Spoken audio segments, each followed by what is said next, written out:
Hello, Wicked Theory fans. Edward O'Hare, nickname to be determined here on my binge through the MCU Marvel movies. Gotten up to 2013's Iron Man 3. Um, and things to notice here. Well, we finally got the Mandarin. And not what you were expecting. They kind of abandoned the thread line that you had in the first movie, and brought in Ben Kingsley with AIM and the Extremis storyline, which is a very beloved storyline from the comics. This movie has Shane Black written all over it. This is pretty much a Shane Black movie with some Iron Man thrown in there. You got the Christmas stuff. Um, you got all those twists and double backs and everything else. And the thing that's cool about this movie, I think it stands on its own very well. Like, as like a standalone piece, it actually works nicely. The problem, and I think the reason people aren't so hot on this, is that when you take a step back and look at it in context of the other Iron Man movies and the MCU as a whole, it doesn't really fit as well. I think the whole Mandarin goof doesn't work in that sense. This really does also feel like an aftermath issue. This is really just, the weight of the Avengers really takes a hold of this movie. And it's about him dealing with that. So that's, but, still enjoying it. Still going for it. I couldn't get a haircut today because it's Sunday. And evidently most barbershops are closed on Sundays. At least around here, I don't know. So those ramblings, but I think there was coherent thought in there. Definitely. Next up, 2013's Thor: The Dark World. I'll see you then. Hello, Wicked Theory fans. Edward O'Hare, nickname to be determined here. Continuing my way, binging through the Marvel Cinematic Universe. This time, it was 2013's Thor: The Dark World. And, So, the big thing here is Malekith. Christopher Eccleston's a great actor, but this is kind of a disappointment. I'm not gonna lie. It's not his fault. It's the writing. It's bland. There's not really anything going on there. Like, guy wants to take over the world, and there's no bite. There's no, like, personality. It's just like, oh, he's a bad guy, and we're supposed to not like him because he's a bad guy. Okay. Fine. I try to do some wacky things. The whole Selvig in his underpants, that was kind of weird, but whatever. You just go with it. The Loki stuff here is really good. I think Loki's always a shining moment. Something to watch for. His scenes were all fun. The only groundwork here we did was that there's a second Infinity Stone up on the board, and we found out that the Tesseract is an Infinity Stone for sure. So there's a little bit of that groundwork here, but that's basically it. So Phase 2 is off to a shaky start.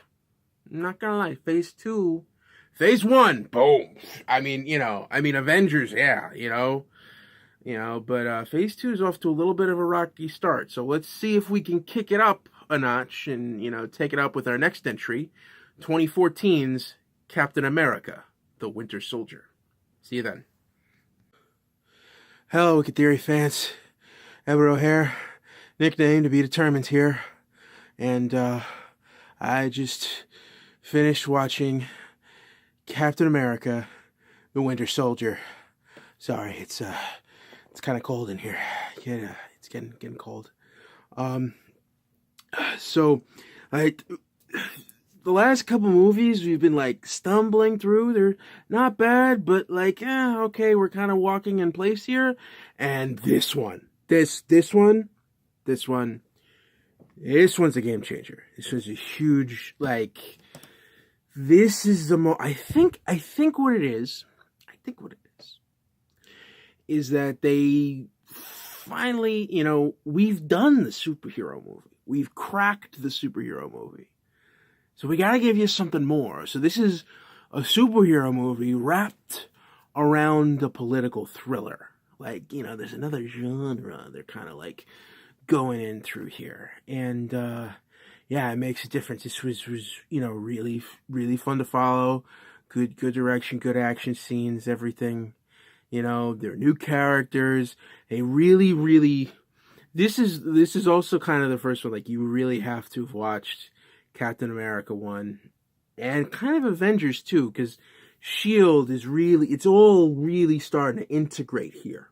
Like, it's building. You get that sense of building going on here. And Robert Redford's casting cannot be overstated. Because, like, that's like a prestige actor here. That casting means something. It does. And they capitalize. Like, it gives a whole nother level of credibility. Because that guy only does, like, important movies. I mean, I'm just saying. So, yeah, this one was really good. So, and I think it gave a whole big bounce. If this one had gone down, I don't know. It might have been Marvel might have started fading. And this really gave it a huge boost that I think is, jump-starting phase 2 and like really moving it forward. So yeah. And and next up is 2014's Guardians of the Galaxy. Hello, Wicked Theory fans. Edward O'Hare, nickname to be determined here, and I just watched the Blu-ray of Guardians of the Galaxy. From 2015. This continues the trend. Captain America, Winter Soldier, and Guardians of the Galaxy are a great 1-2 punch in the way that really lifting up Phase 2. And the thing I like, this is something completely different. There's really nothing you can qualify here as a superhero. It's a straight up space adventure. It's quirky. You got all these characters going on. The thing to remember with this is the movie where I think after this movie, it proves that no idea is too unbelievable to put on film. That if you really think about it, you can make any idea work if you really wanted to. That they put a walking tree monster and a talking raccoon on screen, and you bought it, and you loved them for it. And this is the idea. The movie accepts the premise. Once you accept the premise, anything is possible. If you accept the premise, the audience will go with you. You play it straight. You don't do any tongue-in-cheeks. You don't joke around about it. You don't try to be like, hey, this is how stupid we are. We're having a talking raccoon. It's like, no, he's there. Deal with it. And no one regards it any other way. One thing, if there's any weakness in this, it's probably Ronan, Lee Pace. I love you on Halt and Catch Fire. But it is kind of flimsy, especially when you have Thanos in here. Ronan kind of feels really two-dimensional. I didn't realize, until going here, this is the first time we heard Thanos speak. It's funny, everyone, remember all the anticipation, everything going on here, but up until this movie, all we saw is that one shot at the end of Avengers. Um, and now we got 3 Infinity Stones on the board. That we have identified as Infinity Stones. So 3 on the board. Moving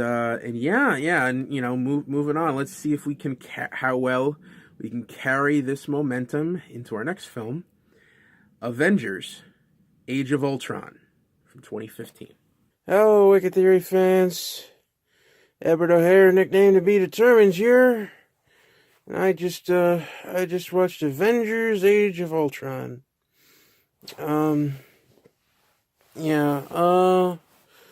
This one's really busy. Like, it's almost like Joss Whedon, trying to bite off more than he could chew. Like, there is so much going on here.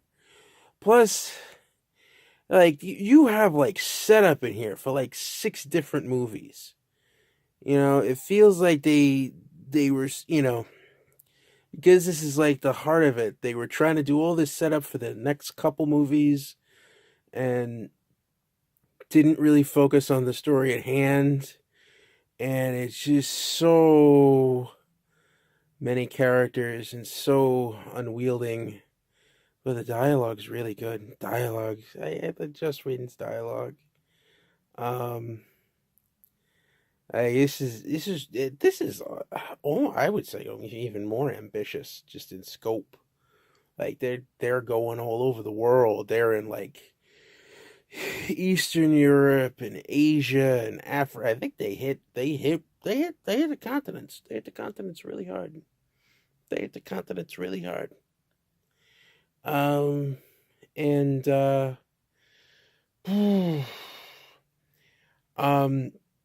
it was with Tony Stark. Like I always thought like they'd make him an alcoholic, but evidently he's a workaholic instead. Like now he's just kind of like, he just wants to create. Like, it's funny, like you figure like he was doing the clean slate at the end of Iron Man 3 by destroying all his suits. And instead he just built a whole bunch of other stuff. You got the setup for Civil War and everything else. There's a lot going on here. There's a lot going on. And so that's that's that. But phase two's not over yet. Nope, it's not over yet. There's still one more phase 2 film. That's the next one that's coming up. Which is 2015's AntMan. I'll see you then. Hey, hello, Wicked Theory fans. Edward O'Hare, nickname to be determined here, and I just watched AntMan. Alright, I'm going through my binge of all the MCU movies leading up to Avengers Infinity War. And this was the last movie in Phase 2, and it ends on a soft note. The big thing with Avengers Age of Ultron was that there was just so much going on. This one, there is a lot of references, but it's all subtle, and it still builds, and it's, and they do the thing where they change up genres here. This is a superhero story, but it's also a heist movie, and because heist movies are fun, there's a lot of comedy in this. So this one, it's well balanced. It's well balanced. It's nice. It's not as like rich, as like, some of the more high profile movies, but this one, it's serviceable. It does exactly what you need it to do. This isn't something you'd have, this isn't like, a big steak and, a 7-course meal and everything else. This is like a nice, take another Paul Rudd movie. This is like it's like a nice summer salad, with chocolate, the Johnny Depp movie. I never actually saw that movie, but I don't know. But summer salad is nice. And this is a nice little snack. I don't know. I enjoyed it. It's having fun. For a way of, it's weird that this is kind of like arbitrary that this is where phase 2 ends, but Ant-Man was like the last of the original characters that they wanted to bring out. So now phase 3 is gonna start up, and lots of things. I do like, the setup and everything else.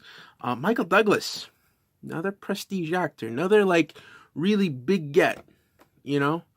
And there's yeah, I'm just digging this. Yeah, this is nice. You want to have a fun time just to chill out and relax, You want a Marvel movie that's not too deep, that you could just have on in the background, or you're not kicking it. You wanna just relax on a Saturday afternoon. Ant-Man's a solid pick. It's a solid pick. Nothing wrong with Ant-Man. Don't say anything bad about Ant-Man. Be nice to Ant-Man. Just saying. All right, that's enough. All right, so I will see you guys again after watching 2016's Captain America: Civil War.